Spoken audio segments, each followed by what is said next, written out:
Welcome to the complete Fallout timeline, a calm journey through nuclear war, lost worlds, and forgotten stories. If you enjoy lore content like this, don't forget to like the video and subscribe for more. Let's begin. The World Before the Fire, pre-war era 2077. In an alternative timeline where transistor technology never advanced, vacuum tubes and atomic power defined human civilization. The resource wars consumed the planet through the mid-21st century as nations fought over dwindling oil reserves. The United States annexed Canada for its resources. China invaded Alaska for its last oil reserves. The world teetered on the brink.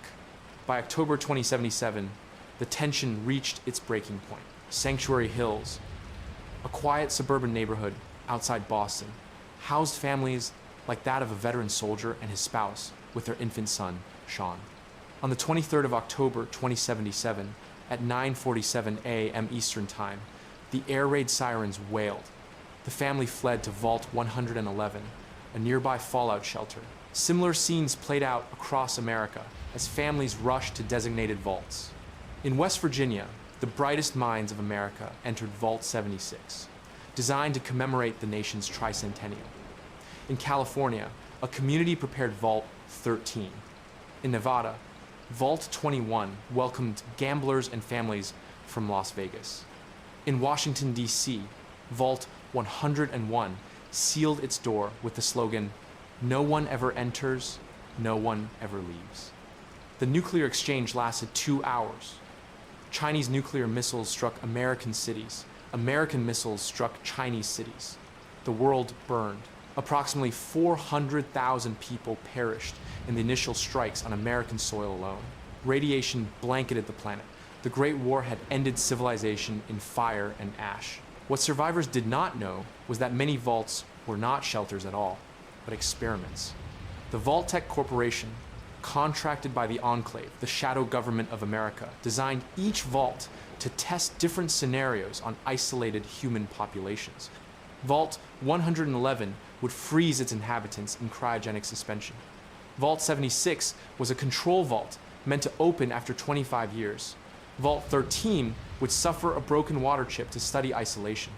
Vault 101 would never open to test a completely sealed society. Deep beneath Raven Rock and the ruins of various military installations, the Enclave survived in their own bunkers, believing themselves the last bastion of American government.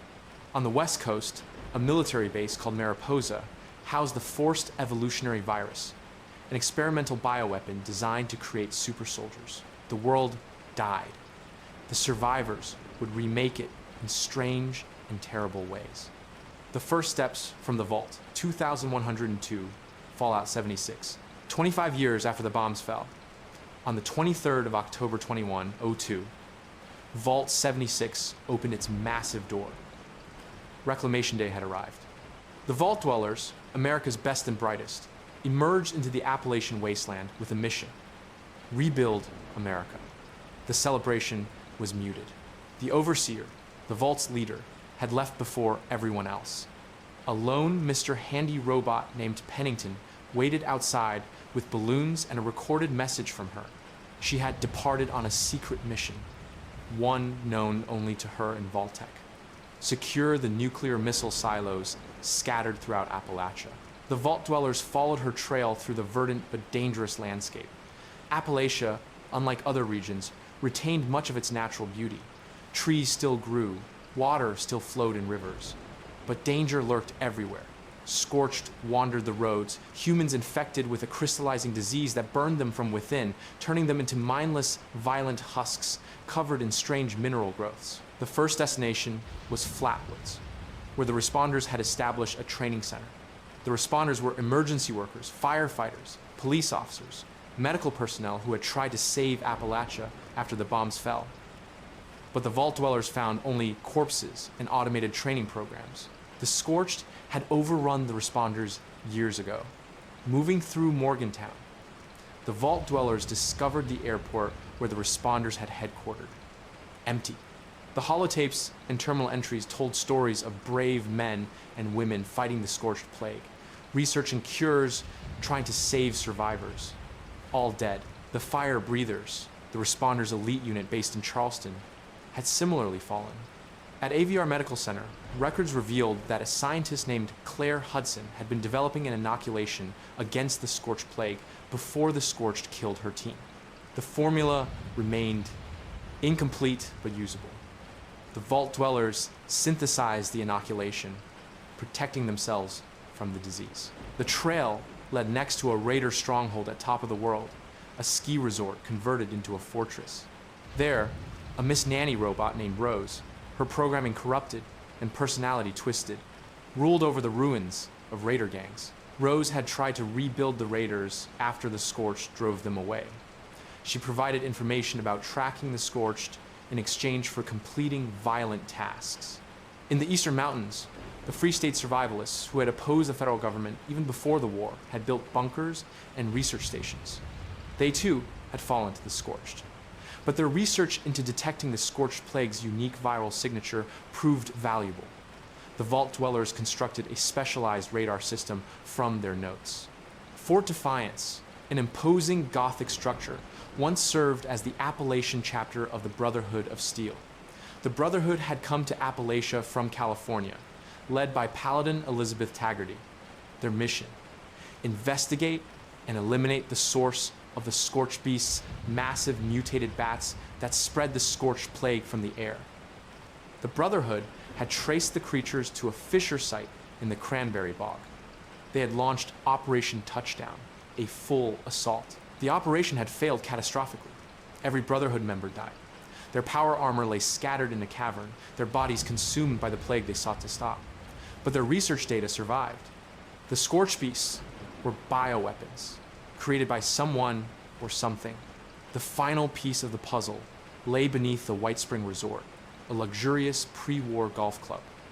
Below its elegant halls, a massive bunker housed the Enclave's Appalachian operations. The facility was controlled by Modus, an artificial intelligence that had purged its human masters years earlier when Enclave Secretary of Agriculture Thomas Eckhart attempted to use the Scorched Beasts to provoke a new war with China. Modus explained the truth. Eckhart had ordered Enclave scientists to create the Scorched Beasts as bioweapons at a facility beneath the Appalachian Mountains. The creatures had escaped containment in 2086, 16 years after the bombs fell. The plague they carried was their defense mechanism, transforming infected humans into scorched to feed the Scorched Beast's spread. Modus offered a bargain: help restore his connections to various military installations and satellites, and he would provide access to the nuclear missile silos. The Vault Dwellers complied, connecting Modus to the Sugar Grove surveillance facility and the Kovac Muldoon orbital platform. With the full radar network online, Modus identified the primary nest, Fisher Site Prime, in the Cranberry Bog. The plan was dangerous: launch a nuclear missile at the nest to destroy the Scorched Beast Queen. But nuclear strikes would awaken her. The Vault Dwellers accessed Site Alpha, Bravo, or Charlie, whichever silo they could breach, fought through automated defenses and feral ghouls, armed the warhead, and launched. The missile struck the fissure. The earth shook. From the depths emerged the Scorched Beast Queen, a massive winged horror far larger than her offspring. The Vault Dwellers, joined by other residents of Vault 76, fought the creature in a desperate battle among the irradiated ruins of the blast zone. When the Queen finally fell, the collective consciousness linking the Scorched Beasts shattered. The threat was contained. The Scorched Plague would not spread beyond Appalachia's borders. The Overseer's mission was complete. The nuclear silos were secured. Appalachia was safer, though still far from safe. The Vault Dwellers continued their work of rebuilding, establishing settlements, and fighting the remaining threats in the region. 1 year later, in 2103, people began returning to Appalachia. Drawn by rumors of treasure and safety, settlers and raiders arrived. The Overseer established a home in Sutton and called upon the Vault Dwellers to help inoculate the newcomers against the Scorched Plague. Two major factions formed: Foundation, led by Page and composed of settlers seeking to build a new society, and the Crater, led by Meg and composed of raiders seeking power and wealth.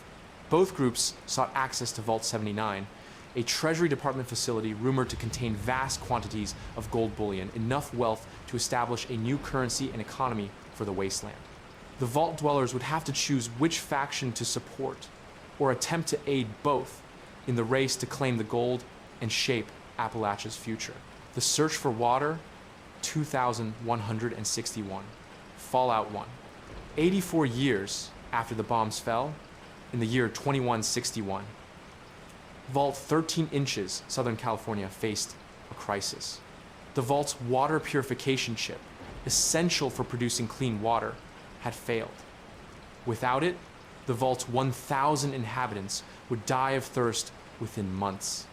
The overseer, Jacorin, selected a young Vault Dweller for a desperate mission: journey to the surface, locate a replacement chip, and return before the Vault's water supply ran out.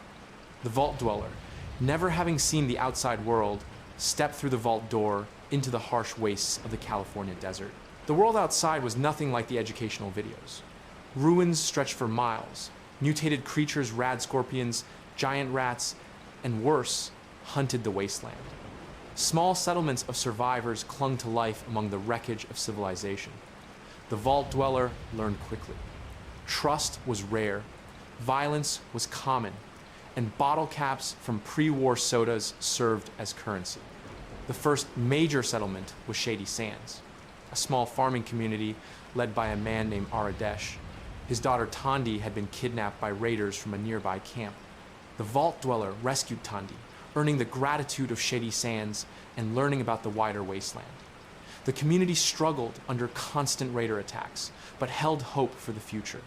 Heading south, the Vault Dweller reached Junktown, a trading town built from scrap and ruled by a merchant named Killian Darkwater and protected by a vigilante named Gizmo. Further south lay the Hub, a major trading center built around the ruins of Los Angeles, where caravans from across California met to trade goods. Here, information could be bought about various locations, including Vault-Tec facilities. The Brotherhood of Steel, an organization of technology-obsessed former soldiers, had established a bunker in the mountains. They hoarded pre-war technology and knowledge, believing outsiders too foolish to use it responsibly. The Vault Dweller proved their worth by completing dangerous missions, gaining access to advanced weapons and armor. The Brotherhood mentioned that other vaults existed, but none had the specific chip Vault 13 needed. In the settlement of Necropolis, built in the ruins of Bakersfield, ghouls, humans mutated by radiation into hairless, rotting beings, lived under the tyranny of a super mutant lieutenant. The ghouls retained their intelligence, but were shunned by unmutated humans. The Vault Dweller freed Necropolis, learning in the process about the super mutants, huge, green-skinned creatures, far stronger than normal humans. The super mutants were spreading across California, capturing humans from settlements. Their leader, known only as the Master, directed their expansion from a military base to the north. The mutants served a greater purpose, they claimed, though what purpose remained unclear.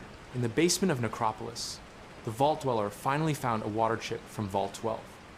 But Vault 12 had been deliberately designed to leak radiation, turning its inhabitants into ghouls, another Vault-Tec experiment. The chip was usable. The Vault Dweller returned it to Vault 13, saving the vault from dehydration.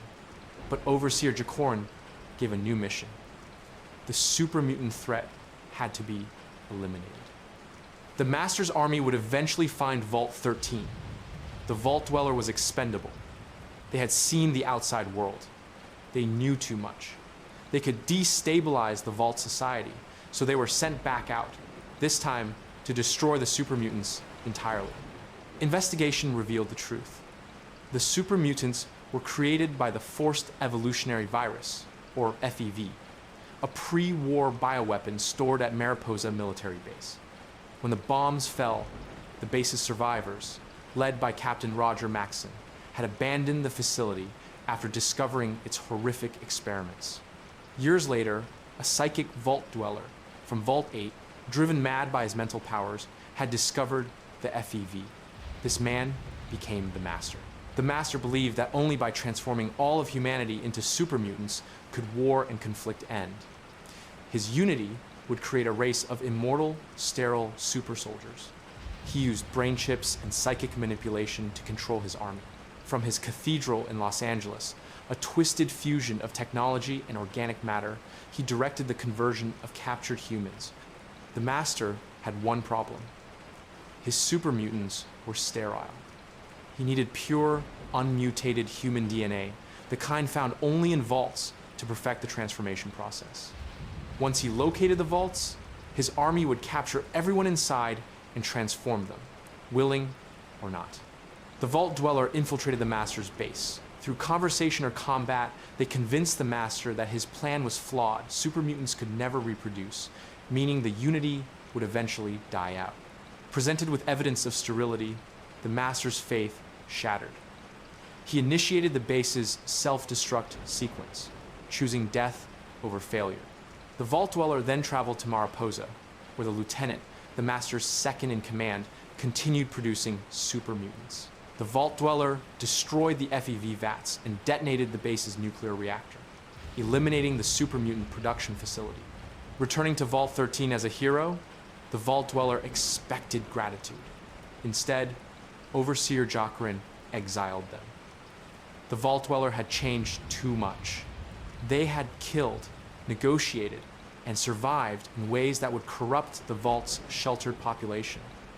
The Vault door closed. The hero walked back into the wastes alone, their own people too afraid of change to accept them. The Vault Dweller traveled north, founding a small village called Arroyo with others who had been cast out or had chosen to leave their communities. There, they would live out their days, starting a family and becoming the elder of a new tribe.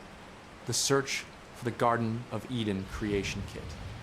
2241 Fallout 2.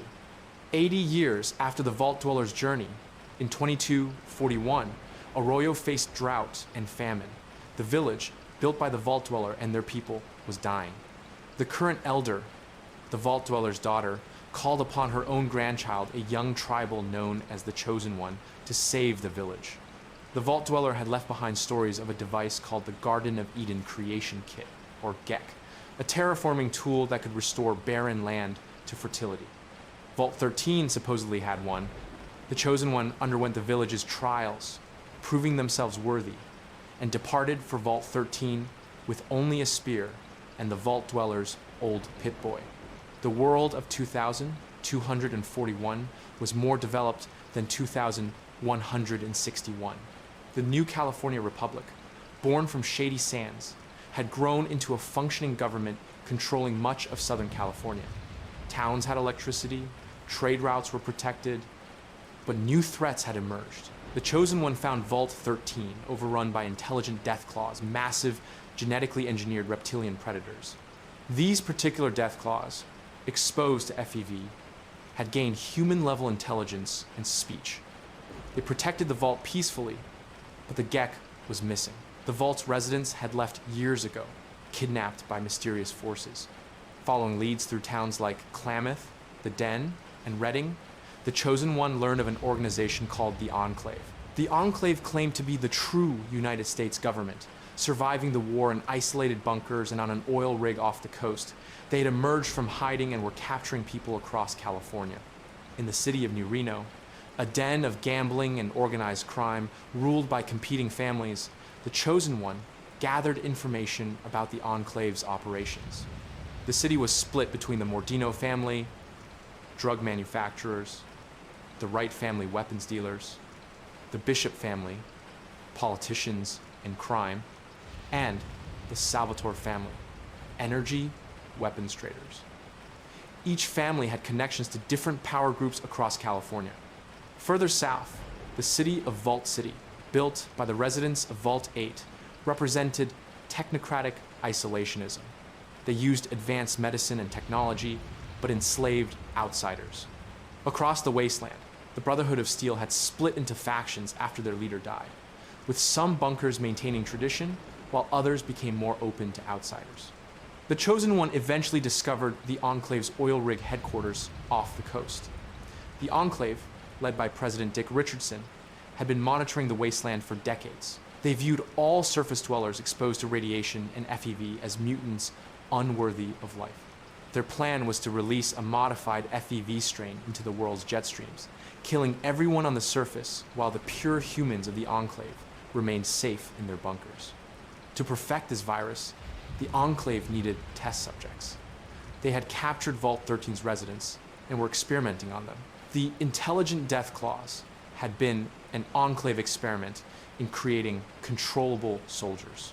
The Enclave's top enforcer, Frank Horrigan, was a 12-foot tall super mutant in advanced power armor, the result of Enclave experiments to create a superhuman operative. He was utterly loyal to Richardson's vision of purging the wasteland.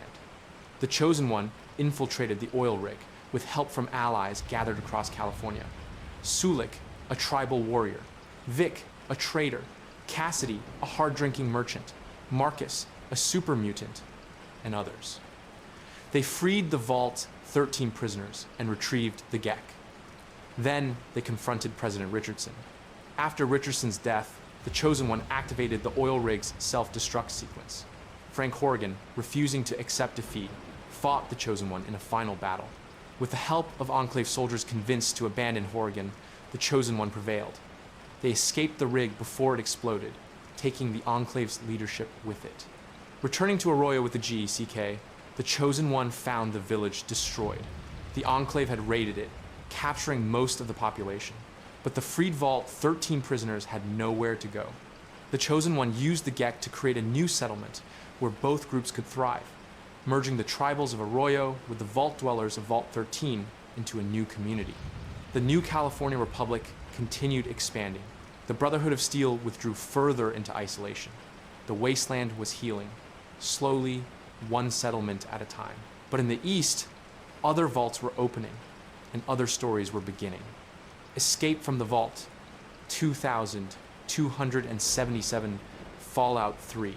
In 2277, in the capital wasteland surrounding the ruins of Washington, D.C., a child was born in Vault 101. The child's mother, Catherine, died during childbirth. The child's father, James, a scientist, raised the child alone within the Vault's confines. Vault 101 followed a single rule: no one ever enters, no one ever leaves. The child, later known as the Lone Wanderer, grew up never knowing the outside world. On their 10th birthday, they received a Pip-Boy 3000 and celebrated with friends, Amada, the Overseer's daughter, and Butch. At 16, they took the GOAT test to determine their future role in the Vault. Life seemed predictable, enclosed, safe. Then, on the Lone Wanderer's 19th birthday, everything changed. James vanished from the Vault. The Overseer accused the Lone Wanderer of helping him escape and ordered the security team to kill them. Amada, risking everything, helped the Lone Wanderer escape through the Vault's service tunnels. The Vault door opened for the first time in 200 years. The Capital Wasteland was a hellscape. Unlike the recovering West Coast, the East remained a bombed-out ruin.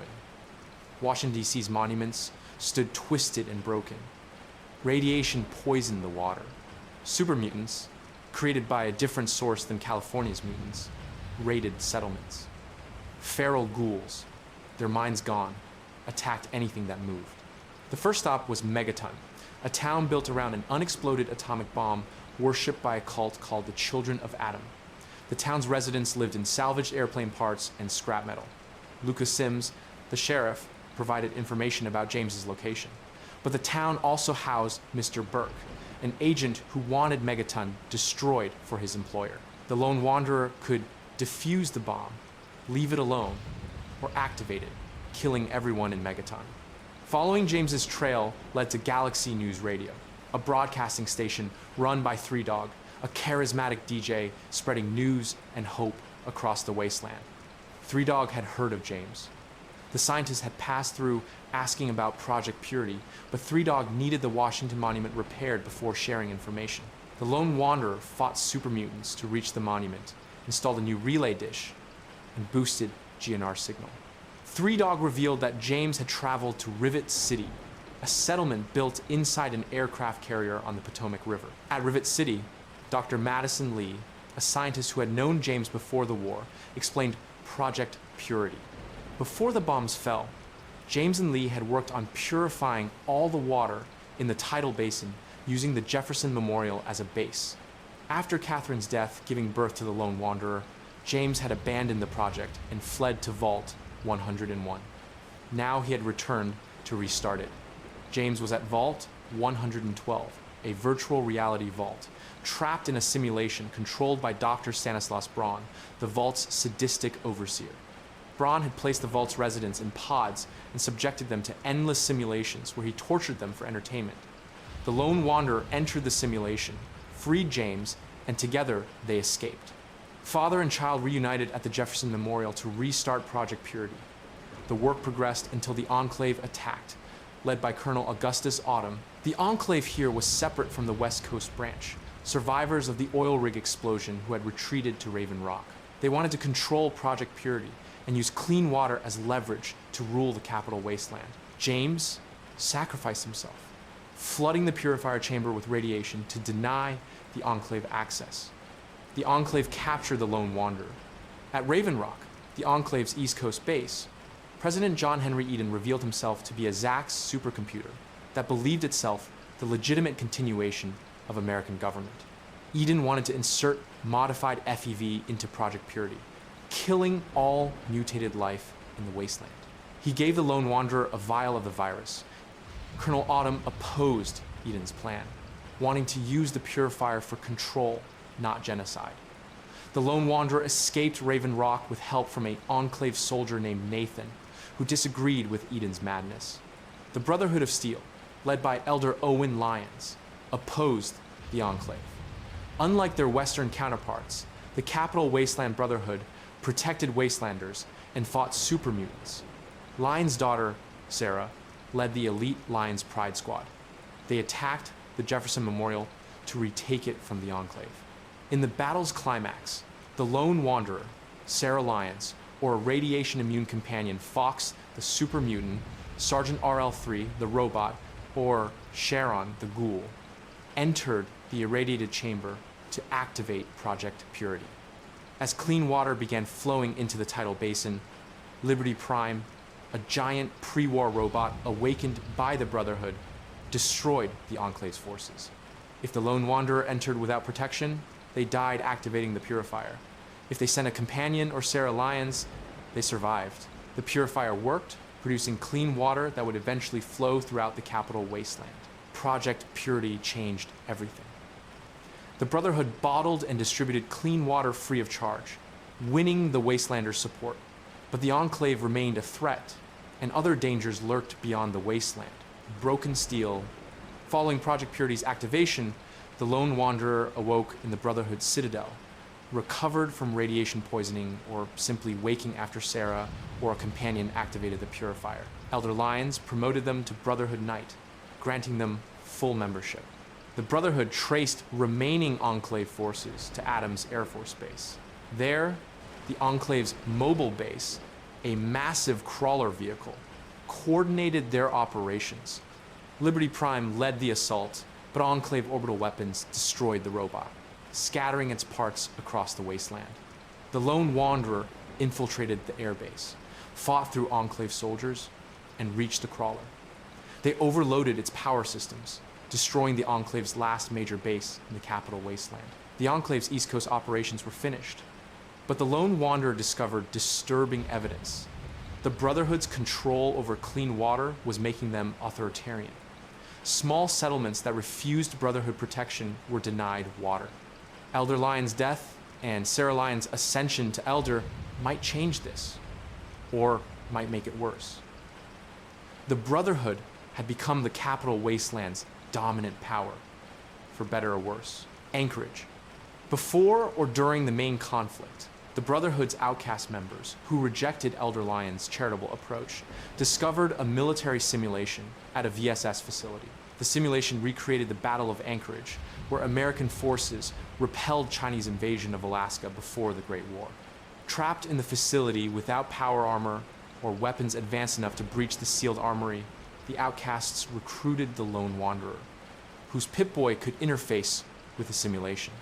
The lone wanderer entered the simulation as an American soldier, fighting through a virtual recreation of 2077 Alaska. They destroyed Chinese artillery, defended American positions, and led the final assault on Chinese headquarters.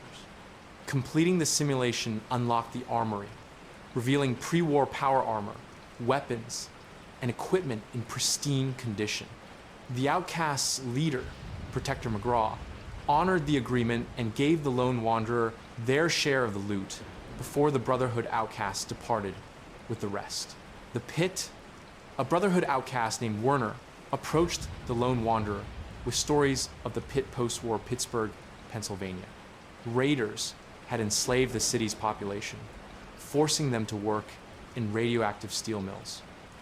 Werner wanted to free the slaves and claimed to need the Lone Wanderer's help. Traveling to the Pit, the Lone Wanderer went undercover as a slave, fighting in gladiatorial combat in the city's arena called the Hole. The slaves wore radiation-damaged collars that would kill them if they left the city. The raiders, led by Lord Ashur, a former Brotherhood paladin who had abandoned the order, controlled everything. Werner revealed his true plan: kidnap Ashur's infant daughter, Marie, who showed immunity to radiation. Her genetics could cure the troglodegenerative disease afflicting both raiders and slaves. But Ashur argued he was using the slaves to rebuild civilization, that his methods, while harsh, would eventually free everyone once the cure was found. The Lone Wanderer chose side with Werner and the slaves, killing Ashur and kidnapping Marie, or side with Ashur, killing Werner and maintaining the status quo while working toward a cure. Either way, the Pit remained a brutal place, but perhaps with a chance for something better. Point Lookout. A riverboat captain named Tobar offered passage to Point Lookout, a pre-war tourist destination on the Maryland coast. The swamps of Point Lookout house inbred tribals, mysterious cultists, and something darker. Upon arrival, a woman named Nadine hired the Lone Wanderer to retrieve a sacred tome from a mansion. But the mansion's owner, a ghoulified brain in a jar named Professor Calvert, had other plans. Calvert claimed to be a pre-war scientist with psychic abilities, enhanced by his preservation technology. Opposing Calvert was Desmond Lockhart, another pre-war ghoul with similar abilities. The two had been locked in a psychic war for 2 centuries, manipulating the swamp's tribals as pawns. Both claimed the other was lying about their intentions. The Lone Wanderer recovered the tome, discovered to be the Krivbekne, an occult book that either contained genuine supernatural knowledge or was elaborate pre-war fiction. The truth remained unclear. The Chinese had infiltrated Point Lookout before the war, and their submarine remained offshore. In the end, the Lone Wanderer sided with either Calvert or Desmond, killing the other and ending the psychic war. Point Lookout returned to its foggy, dangerous quiet, the tribals left to their own devices. Mothership Zeta. An alien beacon activated, drawing the Lone Wanderer to the ruins of a drive-in theater. There, a tractor beam pulled them aboard an alien mothership, Zeta, orbiting Earth. The aliens had been abducting humans for centuries, including a little girl from before the war, a samurai from feudal Japan, and a soldier from Anchorage. All had been frozen in stasis and experimented upon. The Lone Wanderer united the abductees, fought through the ship's alien crew, and reached the bridge. There, they battled the alien captain and took control of the weapons systems, destroying a second alien mothership that appeared. With the ship's systems damaged but functional, the abductees remained aboard, unable to return Zeta to Earth.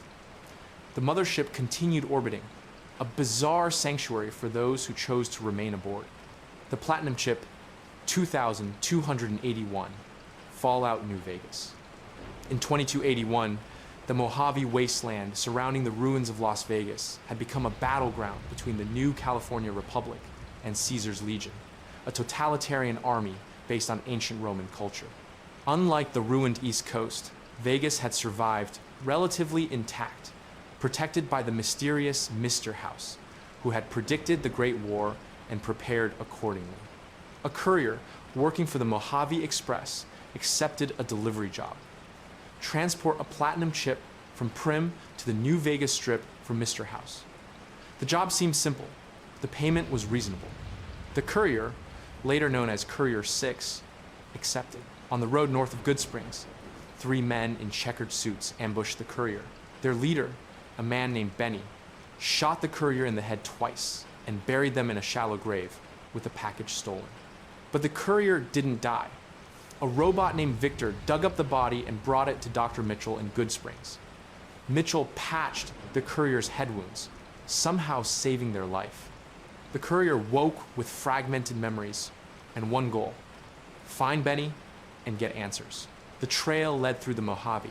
Goodsprings provided initial supplies. Primm, a small town controlled by escaped convicts, needed law enforcement.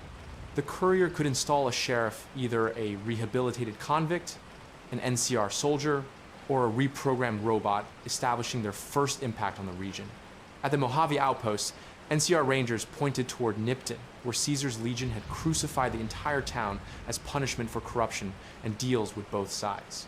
The Legion left lottery winner Oliver Swanwick alive as a messenger of fear. The massacre demonstrated the Legion's brutality. Novak, a town built around a giant dinosaur statue, housed Craig Boone, an NCR sniper, haunted by his dead wife's sale into Legion slavery. The courier helped Boone identify the traitor who sold her, earning the sniper's loyalty as a companion. Following Benny's trail to Boulder City, the courier learned he had headed to New Vegas. To reach the Strip, the courier needed 2,000 caps, NCR fame, or a forged passport. The fortified city was protected by Mr. House's Securitron army and remained neutral in the NCR Legion conflict. The Strip itself was a time capsule of pre-war decadence. 3 casinos operated under Mr.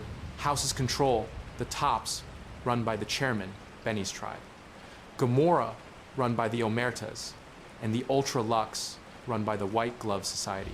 Each casino had dark secrets and ambitious leaders. The courier confronted Benny at the Tops. Benny had stolen the platinum chip to overthrow Mr. House using a reprogrammed Securitron named Yes Man. But Benny feared the courier's revenge. The courier could kill Benny, sleep with him, and kill him later, let him escape to the Legion, where Caesar crucified him, or convince him to share power. Retrieving the platinum chip, the courier met Mr. House, or rather, his computer interface. Mr. House was a pre-war genius who had predicted the Great War's exact date. He had saved Las Vegas with an array of laser defense systems, though some missiles still struck. For 200 years, House had slept in a stasis chamber, his mind connected to computers, waiting for the platinum chip. The chip contained software to upgrade House's Securitron army, making them powerful enough to destroy both NCR and Legion forces and establish Vegas as an independent city-state. House's vision was autocratic capitalism. He would rule as an enlightened dictator, advancing technology and spreading civilization. But the courier had other options. The NCR, represented by Ambassador Dennis Crocker, wanted the Mojave's resources and land for expansion. Their president, Aaron Kimball, saw the Mojave as essential to NCR expansion and his political legacy. Caesar's Legion, led by Edward Sallow, a former follower of the Apocalypse who had taken the name Caesar, had conquered 86 tribes across Arizona, Colorado, Utah, and New Mexico. Caesar modeled his empire on ancient Rome, viewing democracy and individualism as weaknesses. His legate, a brutal warrior named Lanius, known as the Monster of the East, commanded the Legion's military forces. Caesar saw New Vegas as his Rome, the crown jewel that would legitimize his empire. Or the courier could work with Yes Man, taking control of the Securitron army and ruling New Vegas independently. Mr. House sent the courier to the Lucky 38 casino's basement to install the platinum chip in a hidden bunker beneath Fortification Hill, Caesar's Legion camp. But Caesar had discovered the bunker and summoned the courier to his tent. Caesar, suffering from a brain tumor that caused headaches and seizures, explained his philosophy. He believed the synthesis of Legion and NCR, antithesis, would create a perfect society, synthesis, with Vegas as the catalyst. He ordered the courier to destroy the bunker's Securitrons.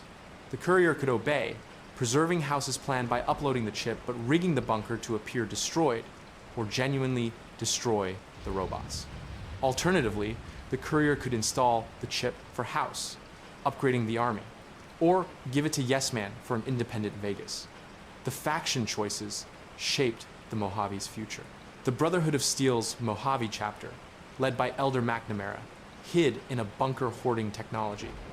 House demanded their destruction. The NCR wanted a truce.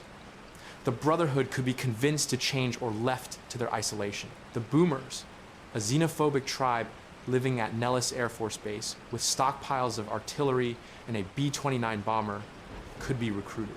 The Great Khans, a raider tribe descended from the original Khans that the Vault Dweller fought, debated allying with the Legion, the NCR, or leaving the Mojave entirely.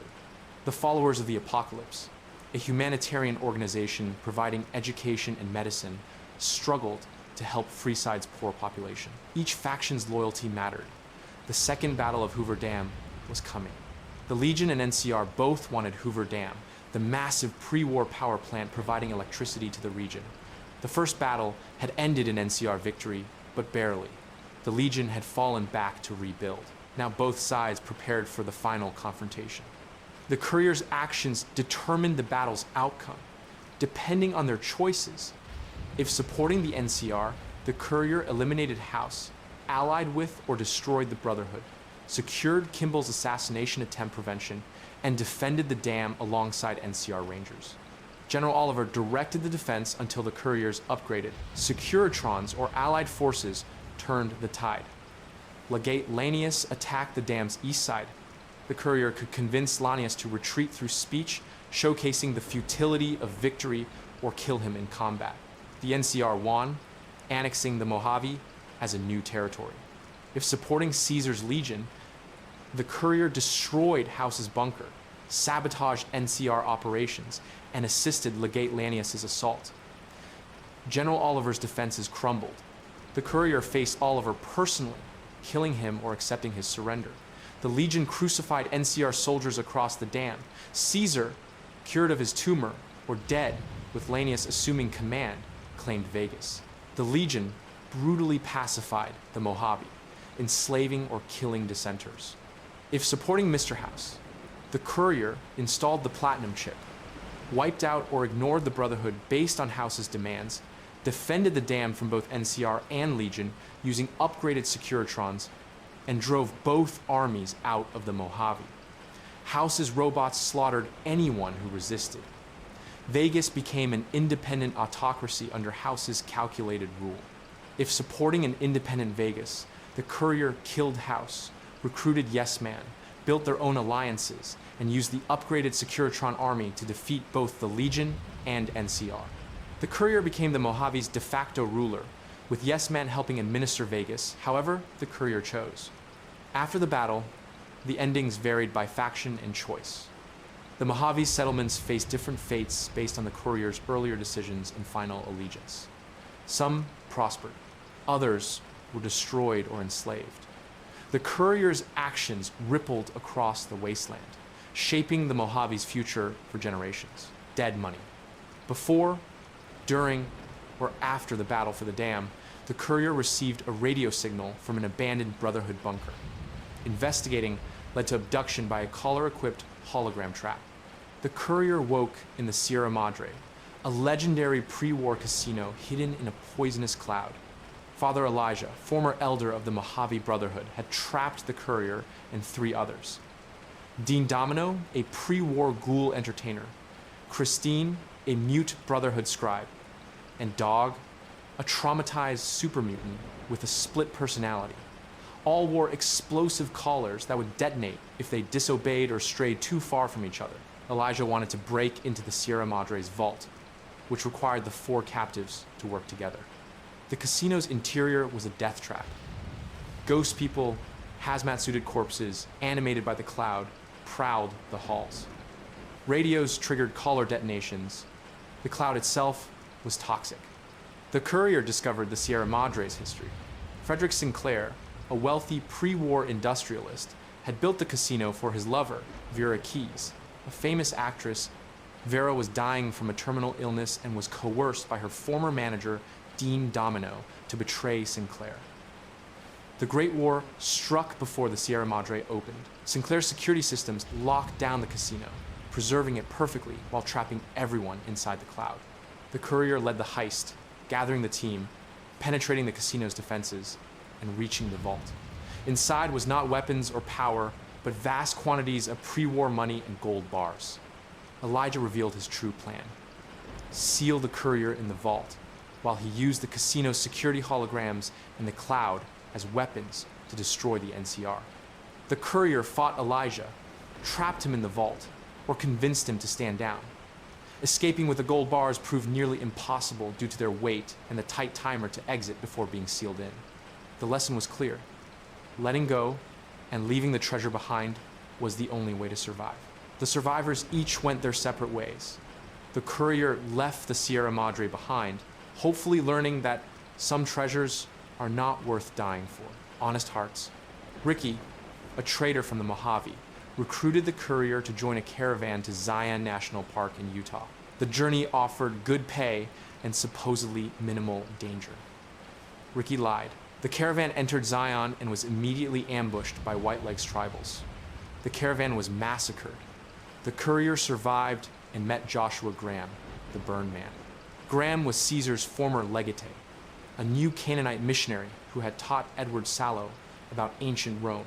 When Graham failed at the first battle of Hoover Dam, Caesar had him covered in pitch, set on fire, and thrown into the Grand Canyon. Graham survived, his entire body covered in horrible burn scars, wrapped in bandages, and driven by faith and rage. Graham led the Dead Horses tribe, protecting the peaceful Sorrows tribe and Zion's new Canaanite missionaries from the White Legs. The White Legs, desperate to join Caesar's legion, were trying to genocide the tribes as proof of their worth. Caesar had sent Graham's nemesis, Salt Upon Wounds, to lead them. The courier sided with Graham's war, or Daniel, the new Canaanite missionary who advocated peaceful evacuation. Graham wanted to slaughter the White Legs. Daniel wanted to preserve the Sorrows' innocence by fleeing to new lands.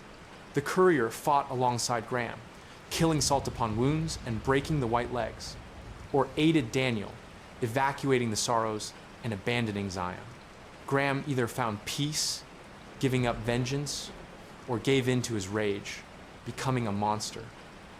The Sorrows either learned violence or retained their innocence in new lands. Zion returned to quiet beauty or became a battle-scarred memorial to tribal warfare. Old World Blues. The courier woke on an operating table in Big MT, the Big Empty, or Big Mountain, a pre-war research facility. Their brain, heart, and spine had been removed and replaced with artificial substitutes. Standing over them were the think tank, 5 scientists whose brains now floated in hovering robotic suits. The think tank had abducted the courier to field test their inventions. They claimed the courier's brain was too dangerous to reinstall, that it escaped and was plotting against them. The facility was filled with lethal experiments: robotic scorpions, mutated animals, and malfunctioning defense systems. The courier explored Big MT, discovering the dark comedy of pre-war military science. Night Stalkers, hybrid creatures mixing rattlesnake and coyote DNA, hunted the crater. The X8 Research Center contained simulated battles. The X13 facility researched stealth suits. Each location revealed the think tank's obsessive, amoral approach to science. At the Forbidden Zone, the courier found their brain. Rather than plotting conquest, the brain simply wanted to be reinstalled. But another entity lurked: Dr. Mobius, a former think tank member who had exiled himself to protect the wasteland from his colleagues' insanity. Mobius had been keeping the think tank trapped in Big MT with logic loops and illusions, preventing them from unleashing their weapons on the world. The courier could convince the think tank to shut down, kill them, or leave them in their deluded loops. Reinstalling their organs, the courier left Big MT either as a new research facility under their control or a contained threat. Lonesome Road. The final message came from Ulysses, the original Courier 6, who had refused the platinum chip delivery job.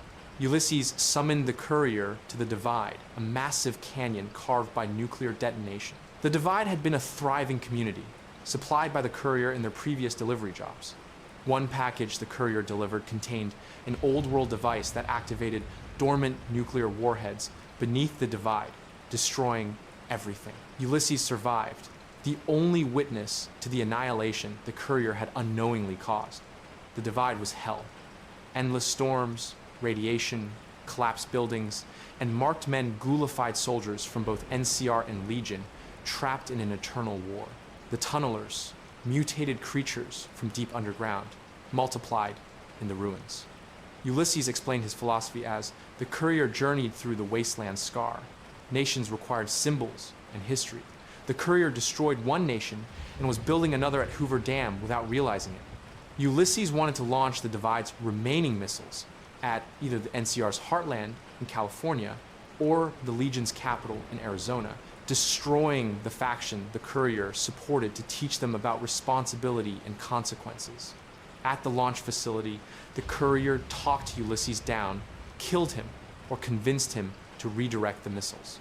The Divide's weapons could be destroyed, fired at their targets, or fired at the long 15 or dry wells to cripple NCR or Legion supply lines during the battle for Hoover Dam. Ulysses joined the courier or died in the facility. The Divide remained a scar on the land, a testament to the dangers of forgotten history and the weight of unintended consequences. The Search for the Sun, 2287, Fallout 4. In 2287, the sole survivor woke in Vault 111. Their memories were fragmented, traumatic. The bombs falling, racing to the vault, entering the cryogenic pod with their spouse and infant son, Sean, freezing, waking briefly to see mercenaries murder their spouse and steal Sean, freezing again. Then finally waking alone. 210 years had passed since the bombs fell. The sole survivor was the last surviving human from before the Great War, preserved by accident when Vault 111's life support failed and thawed all the other pods, killing everyone else. Emerging from the vault, the sole survivor returned to Sanctuary Hills. Their neighborhood was ruins, their house was a skeleton of wood and memories. Codsworth, their Mr. Handy robot, had waited for 210 years, maintaining the property and slowly going mad from isolation.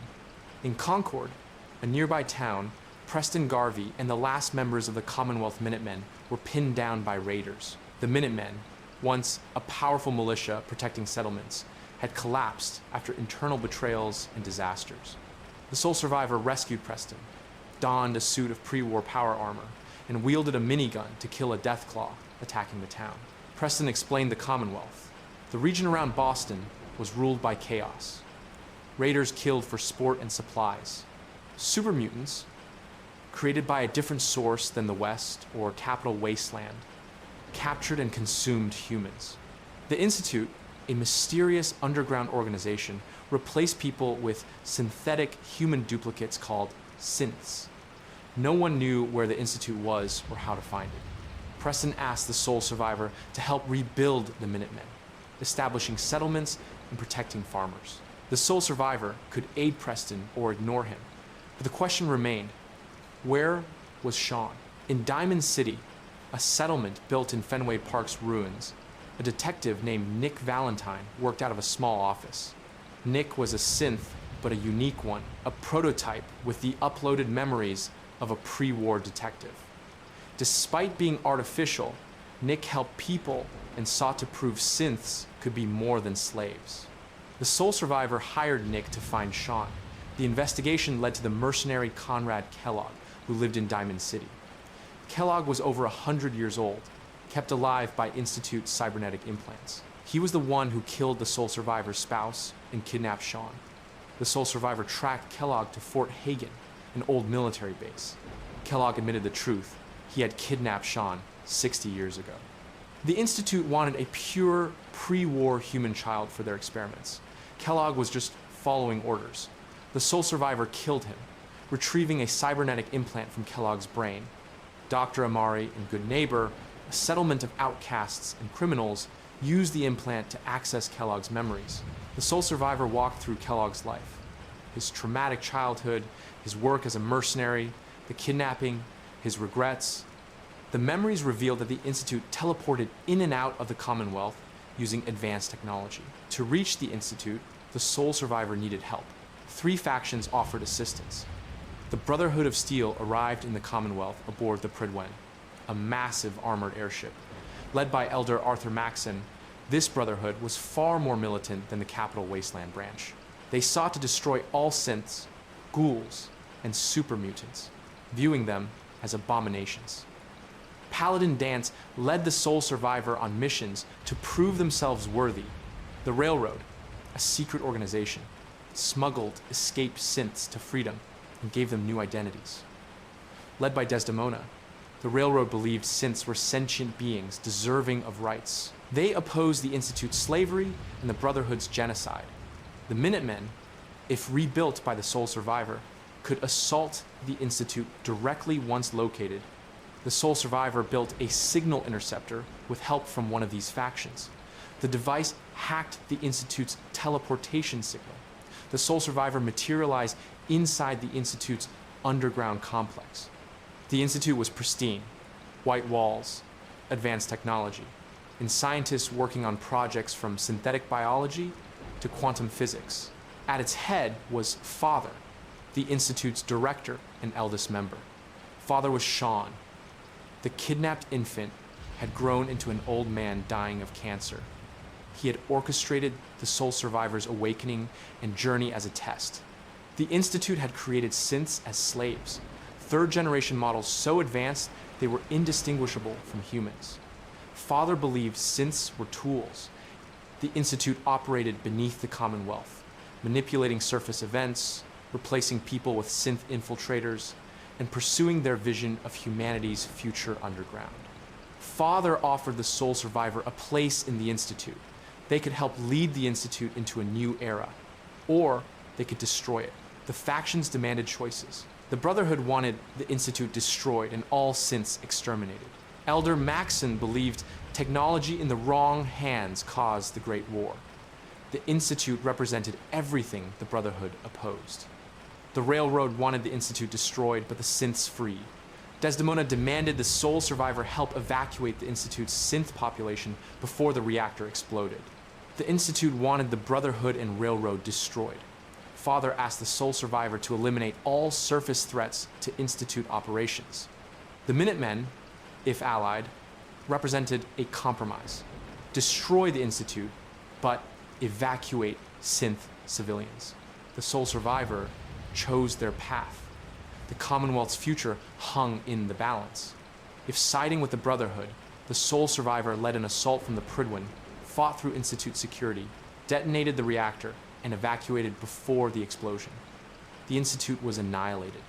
The Brotherhood established themselves as the Commonwealth's dominant military force, hunting down remaining synths and super mutants.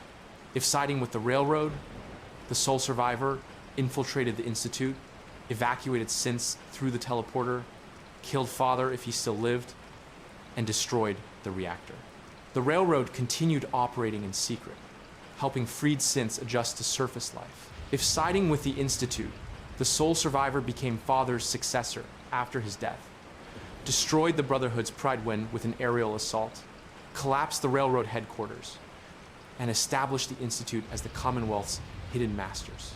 If siding with the Minutemen, the Soul Survivor used artillery to blast into the Institute, fought to the reactor, evacuated civilians, and detonated the facility. The Minutemen became the Commonwealth's protectors, defending settlements from all threats. No matter the choice, the Commonwealth was forever changed.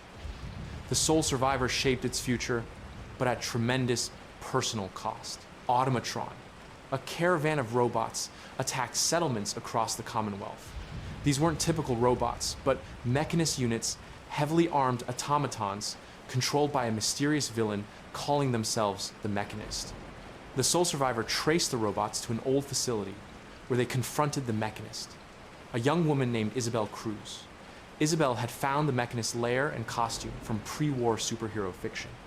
She genuinely believed she was helping the Commonwealth by building protective robots, but a flaw in her programming made the robots hostile. The Soul Survivor convinced Isabel of her mistake or killed her, taking control of the robot production facility. The technology allowed the construction and modification of custom robots to serve as companions. Far Harbor. Nick Valentine received a case. A young woman named Kasumi Nakano believed she was a synth and had fled to Far Harbor, an island off the coast of Maine. Her parents hired Nick and the sole survivor to find her. Far Harbor was shrouded in radioactive fog that grew thicker each year. 3 factions struggled for survival. The harbormen, fishermen, and settlers led by Captain Avery tried to survive in the town of Far Harbor as the fog consumed their land. The children of Adam, zealots who worshipped radiation, lived in the nucleus, a pre-war nuclear submarine base. They believed the fog was holy. Acadia, a refuge for escaped synths, led by Dima, a prototype synth like Nick, hid in an observatory. Dima had been deleting his own memories to free up storage space.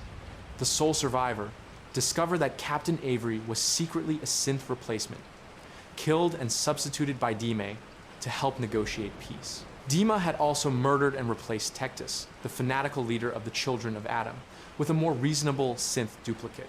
The sole survivor chose between revealing Dima's murders, maintaining the peace through deception, or destroying one or more factions. Far Harbor's fate rested on whether the truth was worth the bloodshed it would cause. Nuka World.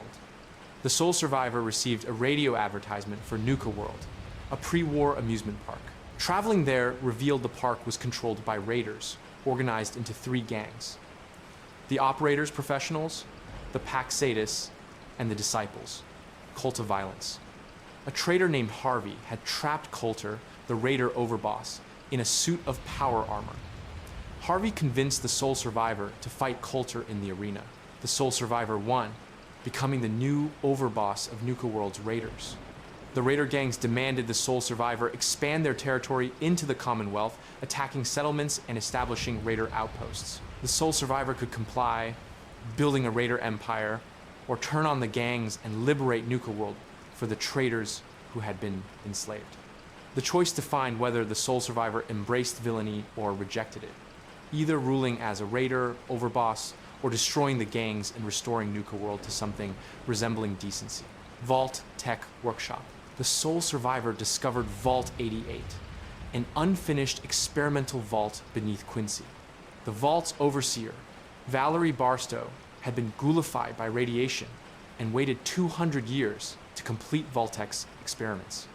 Barstow wanted the sole survivor to build the vault and test various experimental devices on settlers: subliminal messaging, exercise equipment that generated power through discomfort, and mood-altering devices. The experiments ranged from harmless to cruel. The sole survivor could conduct the experiments as designed, modify them to be humane, or reject Barstow's ethics entirely and exile her from the vault. Vault 88 became either a settlement or another monument to Vault-Tech's cruelty. Contraptions Workshop and Wasteland Workshop. These provided settlement building materials, manufacturing equipment, creature arenas, and defense systems. While not story-focused, they allowed the sole survivor to create elaborate settlements with automated production lines and gladiatorial combat between captured creatures. The emerging future, 2296 to 2297, Fallout TV series.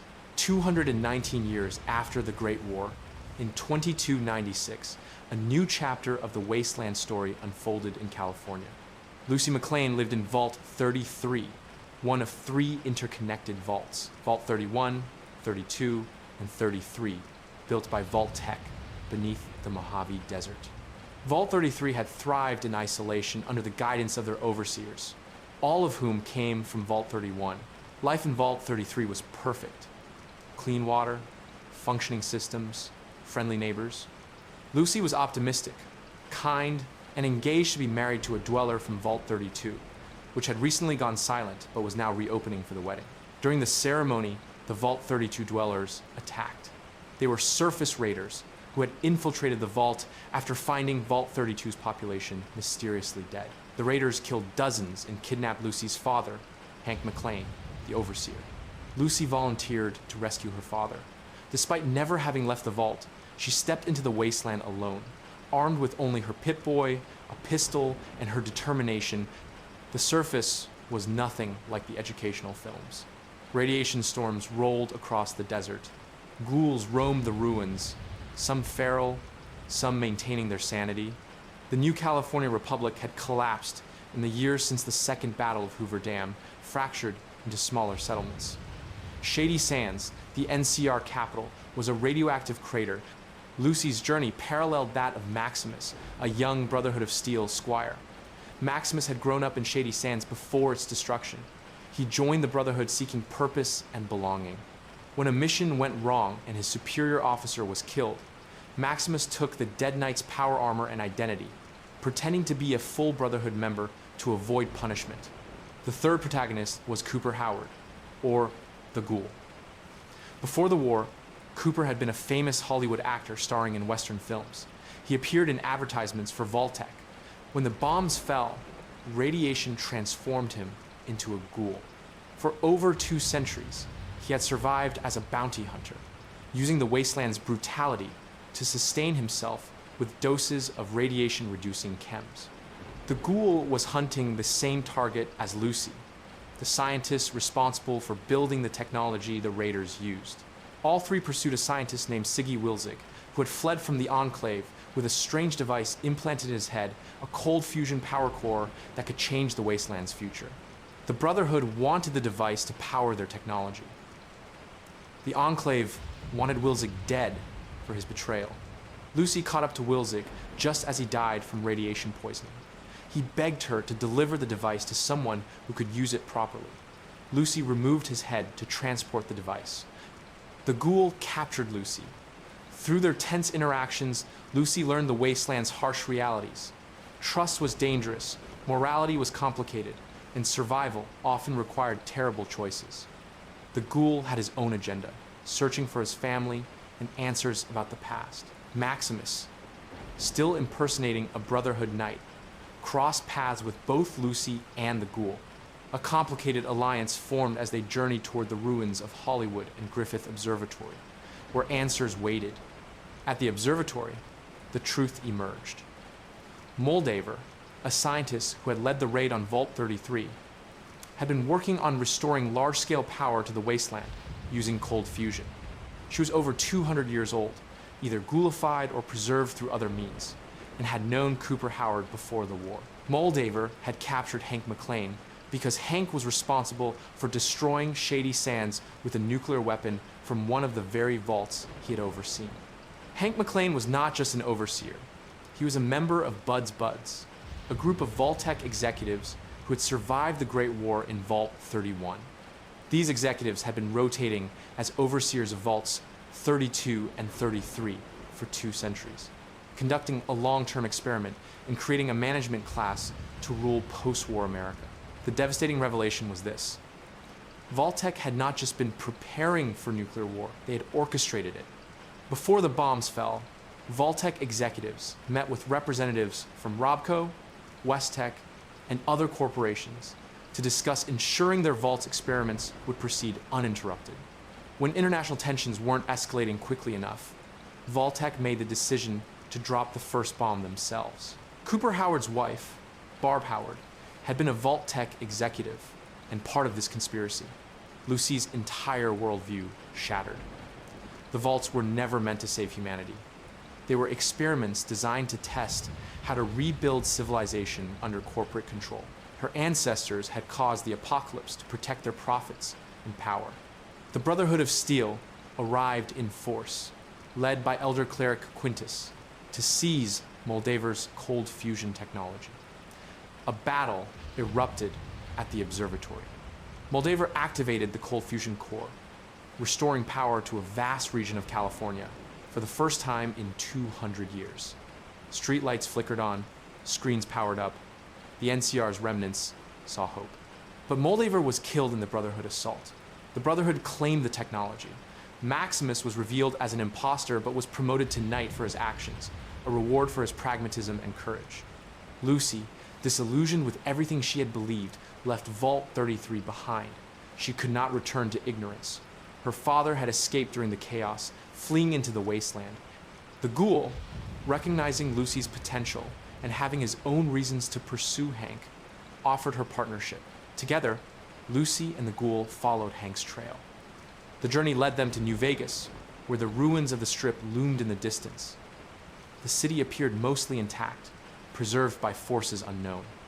There, supervising the city, stood a figure in pre-war clothing. Hank McClane stood before an army of Securitrons. Behind them, the Lucky 38 casino rose against the desert sky. But this was not Mr. House's Vegas. The revelation was clear. Vault-Tec's executives had survived the war and were now positioning themselves to control the wasteland's future. New Vegas would become the center of their new order, a corporate autocracy rising from the ashes of the NCR and the chaos of the wasteland. The story ended with questions unanswered. What happened to Mr. House? How extensive was Vault-Tec's control? Could the cold fusion technology spread beyond Brotherhood control? And could Lucy and the ghouls stop the conspiracy that had destroyed the world from destroying it again? Conclusion: the wasteland endures. Across 2.5 centuries, from the ashes of nuclear fire to the flickering lights of restored civilization, the Fallout universe told stories of survival, choice, and consequence. Vault dwellers emerged to find worlds radically different from what they expected. Couriers and wanderers shaped the fates of nations. Soldiers and scientists struggled with questions of what humanity meant in a world transformed by radiation and violence. Each protagonist, the Vault Dweller, the Chosen One, the Lone Wanderer, the Courier, the Sole Survivor, Lucy McClane faced impossible choices between factions representing different visions of humanity's future. The Brotherhood of Steel sought to control technology. The Enclave believed in genetic purity and authoritarian control. The NCR tried to rebuild democracy amid expansion and corruption. Caesar's Legion offered brutal unity through conquest. The Institute pursued science without ethics. The Railroad fought for synthetic freedom. The Minutemen represented grassroots community defense. Ordinary people built lives in the ruins. Megaton's residents lived around an atomic bomb. Freeside's poor struggled in New Vegas's shadow. Diamond City's citizens created theater and baseball amid danger. Goodsprings voted on helping strangers. Arroyo's tribals preserved pre-war knowledge through oral tradition. The wasteland was never empty. Ghouls maintained their humanity across centuries. Supermutants sought belonging or conquest. Synths questioned their own existence. Deathclaws hunted with terrifying intelligence. Radroaches scuttled through ruins. Brahmin pulled carts of salvage. The world had adapted, evolved, and persisted. Technology from before the war remained scattered across the wastes. Power armor that turned soldiers into walking tanks. Laser weapons that carved through steel.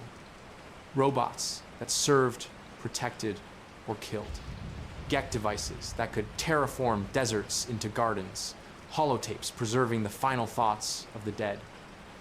Terminal entries documenting the world's end and its struggling rebirth. The Fallout universe asked uncomfortable questions. What would you preserve from the old world? What would you sacrifice to survive? Can civilization be rebuilt, or was its destruction inevitable? Are synths alive? Do supermutants deserve extinction or coexistence? Is authoritarian stability better than democratic chaos? Can the mistakes of the past be avoided, or are they cyclically doomed to repeat? The vaults, initially symbols of salvation, were revealed as monuments to cruelty experiments conducted on unwitting subjects by corporations and governments that valued data over human life. Even the Vault Dwellers who emerged as heroes were products of these experiments, their virtues and flaws shaped by isolation and manipulation. Yet hope persisted. Water was purified, settlements grew, trade routes connected distant communities. Children were born who had never known the pre-war world and would build something new from its ruins. The wasteland was healing, slowly. One farm and one repaired water pump at a time. The cycle continued. Vaults opened, heroes emerged, factions clashed, societies rose and fell. From Appalachia to California, from the capital wasteland to the Mojave, from the Commonwealth to the ruins of Hollywood, the wasteland endured. War never changes, but the people who survive it do. They adapt, they rebuild, they remember or forget. They make the same mistakes or learn from them. The Fallout universe was not a story of endings, but of continuations, an eternal struggle to answer what comes after the apocalypse. The bombs fell in 2077. Humanity survived. The wasteland would never be the same as the world before, but it would be something. What that something became depended on the choices of those brave, foolish, or desperate enough to shape it. The story of Fallout was the story of those choices, echoing across centuries, each protagonist adding another chapter to the long, strange tale of humanity's post-nuclear future. The tale continued as new vaults opened, new heroes emerged, and new chapters were written in the ever-expanding saga of the Wasteland. From the first steps out of Vault 13 to the lights of New Vegas flickering back to life, the journey spanned generations and continents. The war had ended in 2 hours. The recovery would take centuries more. But as long as people survived, they would continue forward into an uncertain future, carrying the weight of the past and the hope, however fragile, of building something better. War never changes, but humanity does. And that makes all the difference. Thank you for listening to the entire Fallout timeline.